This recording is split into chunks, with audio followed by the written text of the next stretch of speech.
The Rothschilds control everything. But here is what almost nobody tells you. The real story is stranger than the myth and far more interesting. The year is 1744. A man named Meyer Amschel Bauer is born in a cramped Jewish ghetto in Frankfurt, Germany.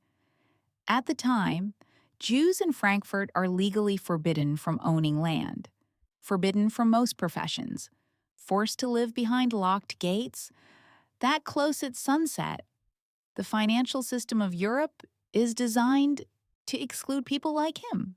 But Mayor Amschel had something that couldn't be legislated away: an extraordinary mind for numbers, and an even more extraordinary understanding of how power actually moves.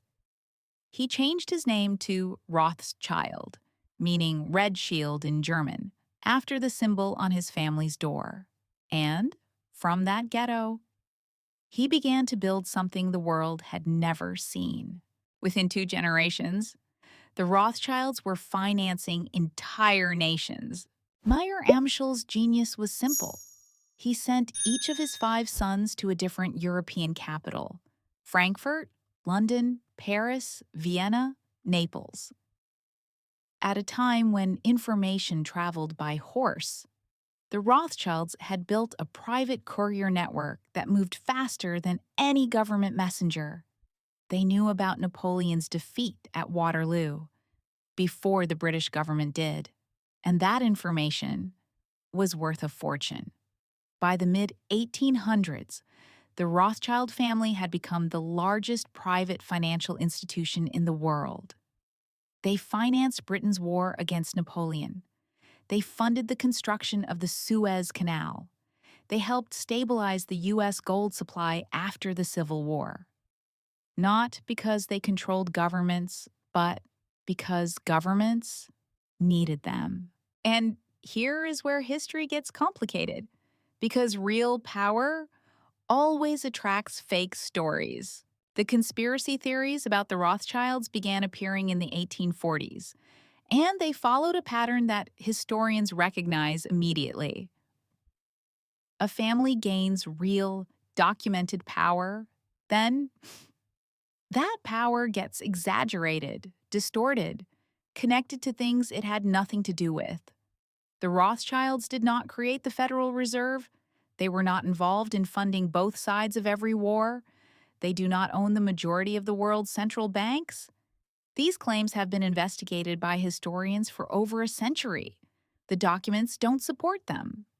What the documents do show is a family that invented modern international banking. That pioneered the concept of sovereign bonds. That created financial instruments still used today.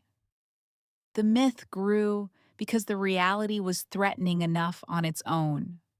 A family of outsiders who outperformed every insider for 200 years. So, what does the Rothschild story actually tell us about how financial power really works? The Rothschilds understood something that most people still don't. Governments are always desperate, and desperation creates opportunity. When a nation needs money to fight a war, build infrastructure, or survive a crisis, it will accept terms it would never accept otherwise. The Rothschilds didn't create this dynamic. They simply recognized it earlier than anyone else. And here is the uncomfortable truth that the conspiracy theories actually obscure. The system they built still exists.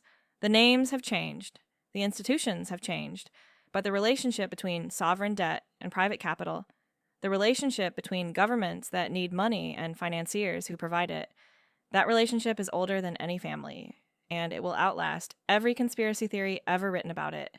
Meyer Amschel Rothschild died in 1812. Never having left Frankfurt, he never held political office, never commanded an army, never passed a single law. But he understood something more powerful than all of those things combined. He understood that whoever controls the flow of money shapes the flow of history. The myths about his family are wrong, but the lesson his family teaches is more relevant today than it has ever been. Subscribe if you want to keep following the real story, because next episode, we go even deeper into the hidden mechanics of financial power.